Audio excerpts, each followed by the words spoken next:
Dear students, ഇന്നത്തെ ക്ലാസ്സിൽ discuss ചെയ്യുന്നത് അസസ്മെൻറ്റ് ഓഫ് കമ്പനീസിലെ ഏറ്റവും പ്രധാനപ്പെട്ട ഒരു ഭാഗമായ ടണ്ണേജ് ടാക്സ് സ്കീം അല്ലെങ്കിൽ ടണ്ണേജ് ടാക്സേഷൻ, അതുമല്ലെങ്കിൽ ഇൻകം ഓഫ് ഷിപ്പിംഗ് കമ്പനീസിനെ പറ്റിയാണ് പറയുന്നത്.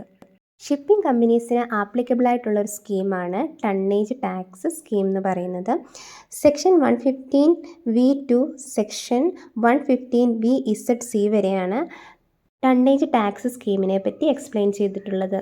ഈ ഒരു സ്കീം പ്രകാരം ഷിപ്പിംഗ് കമ്പനിക്ക് ഒരു ക്വാളിഫയിങ് ഷിപ്പെങ്കിലും ഉണ്ടായിരിക്കണം. മിനിമം ടണ്ണേജ് 15 ടണ്ണും ഒരു വാലിഡ് സർട്ടിഫിക്കറ്റുമുള്ള ഷിപ്പിനെയാണ് ക്വാളിഫയിങ് ഷിപ്പ് എന്ന് പറയുന്നത്. ഇനി നമുക്ക് ക്വാളിഫയിങ് കമ്പനി എന്താണെന്ന് നോക്കാം. സെക്ഷൻ 115(v)(c) പ്രകാരം പറഞ്ഞിരിക്കുന്ന ക്വാളിഫയിങ് കമ്പനി എന്നാൽ അതൊരു ഇന്ത്യൻ കമ്പനി ആയിരിക്കണം. അതെ, it's place of effective management is in India. അതായത് കമ്പനിയുടെ പ്ലേസ് ഓഫ് മാനേജ്മെൻറ്റ് എന്ന് പറയുന്നത് ഇന്ത്യയിലായിരിക്കണം. മാത്രമല്ല, ഷിപ്പിംഗ് കമ്പനിക്ക് ഒരു ക്വാളിഫയിങ് ഷിപ്പെങ്കിലും ഉണ്ടായിരിക്കണം. And the main object of the company is to carry on the business of operating ship. അതുമാത്രമല്ല, ഈ കമ്പനിയുടെ മെയിൻ ഒബ്ജക്റ്റ് എന്ന് പറയുന്നത് ഷിപ്പിംഗ് ബിസിനസ് ആയിരിക്കണം. ഇനി നമുക്ക് ക്വാളിഫയിങ് ഷിപ്പ് എന്താണെന്ന് നോക്കാം. Section 115(v)(d) explain A ship is A qualifying ship if it is a seagoing ship or vessel of 15 net tonnage or more. ഒരു സീഗോയിങ് ഷിപ്പ് അല്ലെങ്കിൽ വെസൽ, അതിൻ്റെ ടണ്ണേജ് കപ്പാസിറ്റി എന്ന് പറയുന്നത് 15 ടണ്ണിനോ അതിന് മുകളിലോ ആയിരിക്കണം. And it is registered under the merchant shipping act 1958. മാത്രമല്ല, merchant ship act 1958 പ്രകാരം രജിസ്റ്റർ ചെയ്തിരിക്കുകയും വേണം. ക്വാളിഫയിങ് ഷിപ്പിനൊരു വാലിഡ് സർട്ടിഫിക്കറ്റും ഉണ്ടായിരിക്കണം. എന്നാൽ എല്ലാ ഷിപ്പുകളും നമുക്ക് ക്വാളിഫയിങ് ഷിപ്പാണെന്ന് പറയാൻ പറ്റുകയില്ല. കാരണം പറഞ്ഞു കഴിഞ്ഞാൽ fishing vessels, factory ships, harbour and river ferries, അതായത് കടത്തുവള്ളങ്ങൾ, any seagoing ship or vessel. Next topic, computation of income under tonnage tax scheme. അതായത് ടണ്ണേജ് ടാക്സ് സ്കീം പ്രകാരം ഷിപ്പിംഗ് കമ്പനീസിൻ്റെ ഇൻകം എങ്ങനെയാണ് കാൽക്കുലേറ്റ് ചെയ്യുന്നതെന്ന് നോക്കാം. നമ്മൾ ആദ്യമേ കണ്ടതാണ്, ഒരു ക്വാളിഫയിങ് ഷിപ്പ് എന്ന് പറയുമ്പോൾ മിനിമം 15 ടണ്ണേജെങ്കിലും ഉണ്ടായിരിക്കണമെന്ന് പറഞ്ഞിട്ടുണ്ട്. ഈ ഒരു ടേബിൾ നിങ്ങൾ ശരിക്കും ശ്രദ്ധിച്ച് നോക്കുക. The daily tonnage income of a qualifying ship has to be computed as under. Shipping കമ്പനിയുടെ ഡെയിലി ടണ്ണേജ് ഇൻകം കാൽക്കുലേറ്റ് ചെയ്യുന്നത് നോക്കാം. ആദ്യത്തെ കോളം ശ്രദ്ധിക്കുക. ഫസ്റ്റ് വൺ അപ് ടു 1000, അതായത് 1000 ടൺ വരെ. 74 ഈച്ച് 100 ടൺ, അതായത് 1000 ടണ്ണ് വരെ ഓരോ 100 ടണ്ണിനും 70 രൂപ വീതം ആയിരിക്കും ഇൻകം വരിക. ശരിക്കും ശ്രദ്ധിക്കണം, 1000 ടണ്ണിനല്ല 70 രൂപ വരുന്നത്, ഓരോ 100 ടണ്ണിനും. എന്ന് വെച്ചാൽ 1000-ൽ എത്ര 100 ടണ്ണുണ്ട്? കാൽക്കുലേറ്റ് ചെയ്യേണ്ടത് ഇങ്ങനെയാണ്, 1000 ഡിവൈഡ് ബൈ 100 ഇൻറ്റു 70 ചെയ്ത് കഴിയുമ്പോൾ നമുക്ക് 700 എന്ന് കിട്ടും. അപ്പോൾ 1000 വരെയുള്ള നെറ്റ് ടണ്ണേജിന് 700 രൂപയായിരിക്കും ഡെയിലി ടണ്ണേജ് ഇൻകം വരുന്നത്. ഇനി രണ്ടാമത്തെ നോക്കാം, എക്സീഡിങ് 1000, അതായത് 1000-ന് മുകളിലാകുമ്പോൾ, ബട്ട് നോട്ട് മോർ ദാൻ 10,000. 1000-ൽ കൂടാനും പാടില്ല. അതായത് 1000 തൊട്ട് 10,000 വരെയുള്ള നെറ്റ് ടണ്ണേജിന് വരുന്ന ഡെയിലി ഇൻകം എത്രയാണെന്ന് നോക്കാം. ₹700 plus 53 for each 100 ton exceeding 1000 ton. അതായത് ആദ്യത്തെ 1000 ടണ്ണ് വരെ 700 രൂപ വരും, അതായത് 70 രൂപ വെച്ചിട്ട്. ബാക്കി വരുന്ന ഓരോ 100 ടണ്ണിനും 53 രൂപ വീതമായിരിക്കും ഈടാക്കുക. ശരിക്കും ശ്രദ്ധിക്കുക. അതായത് 10,000 നെറ്റ് ടണ്ണേജ് തന്നിരിക്കുന്നതെങ്കിൽ ആദ്യത്തെ 1000 ടണ്ണിന് 70 വെച്ചിട്ട് നിങ്ങൾ കാൽക്കുലേറ്റ് ചെയ്യുക. ബാക്കി 9,000-ന് ഡെയിലി ടണ്ണേജ് ഇൻകം വരുന്നത് 9,000 ഡിവൈഡഡ് ബൈ 100 ഇൻറ്റു 53 ആണ്. ഈ മൂന്നാമത്തെ ശ്രദ്ധിക്കുക, എക്സീഡിങ് 10,000, അതായത് 10,000-ന് മുകളിൽ, ബട്ട് നോട്ട് മോർ ദാൻ 25,000. 25,000-ൽ കൂടാനും പാടില്ല. അതായത് 10,000-നും 25,000-നും ഇടയിലാണ് നെറ്റ് ടണ്ണേജെങ്കിൽ ഓരോ 100 ടണ്ണിനും 42 റുപ്പീസ് വീതമായിരിക്കും ഡെയിലി ടണ്ണേജ് ഇൻകം വരിക. ഒരു പ്രോബ്ലം ചെയ്ത് കഴിയുമ്പം കുറച്ചുകൂടെ വ്യക്തമായിട്ട് മനസ്സിലാകും. ലാസ്റ്റ് സെക്ഷൻ നോക്കാം. എക്സീഡിങ് 25,000, അതായത് 25,000-ന് മുകളിലാണ് നെറ്റ് ടണ്ണേജെങ്കിൽ ഓരോ 100 ടണ്ണിനും 29 രൂപ വീതമായിരിക്കും ഡെയിലി ടണ്ണേജ് ഇൻകം വരിക. ഇനി നമുക്കൊരു പ്രോബ്ലം നോക്കാം. Calculate tonnage income with respect to each of the following qualifying ship. Qualifying ship S1, S2, S3, S4 4 ഷിപ്പാണുള്ളത്. Net tonnage 1020, 8563, 22,368, 37,525.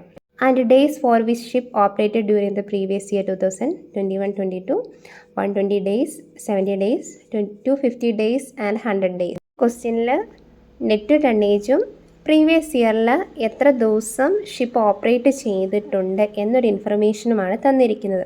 അപ്പം നെറ്റ് ടണ്ണേജിൽ നിങ്ങൾ ശ്രദ്ധിക്കേണ്ട കാര്യം, തന്നിരിക്കുന്ന വാല്യൂവിനെ 100ൻ്റെ മൾട്ടിപ്പിൾസിൽ റൗണ്ട് ഓഫ് ചെയ്യണം. ഇപ്പം S1 എന്ന് പറയുന്ന ഷിപ്പ് 1020 നെറ്റ് ടണ്ണേജ് തന്നിരിക്കുന്നത്. നമുക്ക് റൗണ്ട് ഓഫ് ചെയ്യാം, 1000 എന്നെടുക്കാം. ഇനി രണ്ടാമത്തെ ഷിപ്പ് 8563, അതിനെ നമുക്ക് 8600 എന്നെടുക്കാം. അടുത്തത് 22,368. നിയറസ്റ്റ് വാല്യൂ എന്ന് പറയുന്നത് 22,400. 37,525. ഇതിനെ നമുക്ക് റൗണ്ട് ഓഫ് ചെയ്യാം, 37,500. ടണ്ണേജ് ഇൻകം കാൽക്കുലേറ്റ് ചെയ്യണമെങ്കിൽ നമുക്ക് ആദ്യം കണ്ടുപിടിക്കേണ്ടത് ഡെയിലി ടണ്ണേജ് ഇൻകം ആണ്. ഷിപ്പ് 1 എടുക്കാം. ഷിപ്പ് 1ന് നമ്മൾ റൗണ്ട് ഓഫ് ചെയ്തിട്ട് നെറ്റ് ടണ്ണേജ് ഇൻകം എടുത്തിരിക്കുന്നത് 1000 ആണ്. നമ്മൾ റൂൾസ് പഠിച്ചപ്പോൾ ആദ്യത്തെ റൂള് പ്രകാരം അപ് ടു 1000 വരെ ഓരോ 100 ടണ്ണിനും 70 രൂപ വീതമായിരുന്നു ഈടാക്കിയിരുന്നത്. ആണെങ്കിൽ ഷിപ്പ് 1ന് എത്രയായിരിക്കും ഡെയിലി ടണ്ണേജ് ഇൻകം വരിക? 1000 ഡിവൈഡ് ബൈ 100 ഇൻറ്റു ₹70. അതായത് 700 രൂപയാണ് 1000 ടണ്ണ് വരെയുള്ള ഷിപ്പിൻ്റെ ഡെയിലി ടണ്ണേജ് ഇൻകം എന്ന് പറയുന്നത്. ഷിപ്പ് 2വിൻ്റെ നോക്കാം.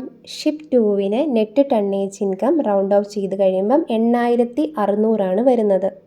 ആദ്യത്തെ 2 റൂളുകളാണ് അപ്ലൈ ചെയ്യേണ്ടത്. അതായത് 8600ൽ ആദ്യത്തെ 1000 വരെ നമുക്ക് 700 രൂപയായിരിക്കും ഡെയിലി ടണ്ണേജ് ഇൻകം വരിക. ബാലൻസ് വരുന്ന 7600ന് 7600 ഡിവൈഡ് ബൈ 100 ഇൻറ്റു 53. ഇത് 1000നും 10,000നും ഇടയിലാണ് നെറ്റ് ടണ്ണേജ് വരുന്നതെങ്കിൽ ഓരോ 100 ടണ്ണിനും 53 രൂപ വീതമായിരിക്കും ഈടാക്കുക. അതായത് 4028 ആണ് 7600 വരെയുള്ള ടണ്ണിൻ്റെ daily tonnage income. So total 8600ന് 700 പ്ലസ് 4028, ദാറ്റ് ഈസ് 4728. ഇനി നമുക്ക് മൂന്നാമത്തെ ഷിപ്പ് നോക്കാം. മൂന്നാമത്തെ ഷിപ്പിൻ്റെ നെറ്റ് ടണ്ണേജ് എന്ന് പറയുന്നത് 22,400 ആണ്. അതിൽ ആദ്യത്തെ 3 റൂളാണ് അപ്ലൈ ചെയ്യേണ്ടത്. അതായത് അപ് ടു 1000 വരെ 700, അടുത്തത് 1000 തൊട്ട് 10,000 വരെ, അതായത് 9000 divide by 100 into 53, that is 4770. ആകെയുള്ള 22,400 ടണ്ണിൽ 1000 വരെയുള്ള ടണ്ണിൻ്റെ ഡെയിലി ടണ്ണേജ് ഇൻകം കാൽക്കുലേറ്റ് ചെയ്ത് കഴിഞ്ഞു. ബാലൻസ് എന്ന് പറയുന്നത് 12,400 ആണ്. അതായത് 12,400ൻ്റെ ഡെയിലി ടണ്ണേജ് ഇൻകം എന്ന് പറയുന്നത് 12,400 ഡിവൈഡ് ബൈ 100 ഇൻറ്റു 42. മൂന്നാമത്തെ ഷിപ്പിൻ്റെ ഡെയിലി ടണ്ണേജ് ഇൻകം എന്ന് പറയുന്നത് 10,678. ഇനി നമുക്ക് ലാസ്റ്റ് ഷിപ്പിൻ്റെ നോക്കാം. ലാസ്റ്റ് ഷിപ്പിൻ്റെ ടണ്ണേജ് ഇൻകം എന്ന് പറയുന്നത് 37,500 ആണ്. അതായത് 25,000നും എക്സീഡ് ചെയ്യുന്നുണ്ട്. അങ്ങനെയാണെങ്കിൽ 4 റൂളും അപ്ലൈ ചെയ്യേണ്ടി വരും. ഇതിൽ 2,000 വരെ 700, എബവ് 1000 ബട്ട് ബിലോ 10,000 വരുമ്പം 4,770. അപ്പം 37,500ൽ ആദ്യത്തെ 10,000 കഴിഞ്ഞു. ഇനിയുള്ളത് 10,000ൻ്റെയും 25,000ൻ്റെയും ഇടയിലുള്ളതാണ്. അതായത് 15,000 ഇൻറ്റു 42 ആണ് കാൽക്കുലേറ്റ് ചെയ്യേണ്ടത്. പറയുന്നത് 6,300. ഇനി നമുക്ക് നോക്കേണ്ടത് നാലാമത്തെ റൂളാണ്. അതായത് എബവ് 25,000. എബവ് 25,000ന് 29 രൂപ വെച്ചിട്ടാണ് കാൽക്കുലേറ്റ് ചെയ്യേണ്ടത്. അതിൽ 37,500ൽ 25,000 വരെ നമ്മൾ കാൽക്കുലേറ്റ് ചെയ്ത് കഴിഞ്ഞു. ബാലൻസ് എന്ന് പറയുന്നത് 12,500 divide by 100 into 29, that is 3,625. ഓരോ റോളിൻ്റെയും ഇൻകം കണ്ടുപിടിച്ചു. ഇനി നമുക്ക് S4ൻ്റെ ടോട്ടൽ ഡെയിലി ടണ്ണേജ് എത്രയാണെന്ന് നോക്കാം. That is 15,395. ഓരോ ഷിപ്പിൻ്റെയും ഡെയിലി ടണ്ണേജ് ഇൻകം കാൽക്കുലേറ്റ് ചെയ്ത് കഴിഞ്ഞു. ഇനി നമുക്ക് ടണ്ണേജ് ഇൻകം കാൽക്കുലേറ്റ് ചെയ്യാം. ഒരു സ്റ്റേറ്റ്മെൻറ്റ് നോക്കാം. ഇതിൽ ആകെ 5 കോളംസ്. ഫസ്റ്റ് കോളം എന്ന് പറയുന്നത് പർട്ടിക്കുലേഴ്സ് കോളം, ദെൻ 4 ഷിപ്പിൻ്റെ എമൗണ്ട് എഴുതാനുള്ള കോളംസാണ് വേണ്ടത്. ഫസ്റ്റ് എന്ന് പറയുന്നത് നെറ്റ് ടണ്ണേജ് ആണ്. അതിൽ ഞാൻ ഒറിജിനൽ വാല്യൂം കൊടുത്തിട്ടുണ്ട്, റൗണ്ട് ഓഫ് ചെയ്ത വാല്യൂം കൊടുത്തിട്ടുണ്ട്. രണ്ടാമതെന്ന് പറയുന്നത് ഡെയിലി ടണ്ണേജ് ആണ്. അത് നമ്മളിപ്പോൾ ഓരോ ഷിപ്പിൻ്റെയും കാൽക്കുലേറ്റ് ചെയ്തെടുത്തിട്ടുണ്ട്. മൂന്നാമതായിട്ട് കാണിക്കേണ്ടത് days for which ship operated during previous ഇയറിൽ എത്ര ഡേയ്സ് വർക്ക് ചെയ്തിട്ടുണ്ടെന്നുള്ളത് ക്വസ്റ്റ്യനിൽ തന്നിട്ടുണ്ട്. ഫോർത്ത് സ്റ്റെപ്പിലാണ് നമ്മൾ ടണ്ണേജ് ഇൻകം കാൽക്കുലേറ്റ് ചെയ്യുന്നത്. എന്ന് പറയുന്നത് ഡെയിലി ടണ്ണേജിനെ ഡേയ്സ് കൊണ്ട് മൾട്ടിപ്ലൈ ചെയ്ത് കഴിഞ്ഞാൽ ഷിപ്പിൻ്റെ ടണ്ണേജ് ഇൻകം കിട്ടും. That is 700 × 120 84,000. അടുത്തത് 4,728 × 70, ദാറ്റ് ഈസ് 3,30,960. ഇതേപോലെ 4 ഷിപ്പിൻ്റെയും കാൽക്കുലേറ്റ് ചെയ്യുക. നിങ്ങൾക്ക് ടണ്ണേജ് ടാക്സേഷൻ എന്താണെന്നും ഒരു പ്രോബ്ലം എങ്ങനെയാണ് കാൽക്കുലേറ്റ് ചെയ്യേണ്ടതെന്നും മനസ്സിലായെന്ന് വിശ്വസിക്കുന്നു. മനസ്സിലാകാത്തവർ ഒന്നുകൂടെ റൂൾസ് ശരിക്കും കേട്ട് മനസ്സിലാക്കിയതിന് ശേഷം പ്രോബ്ലം ചെയ്ത് നോക്കുക. Thank you.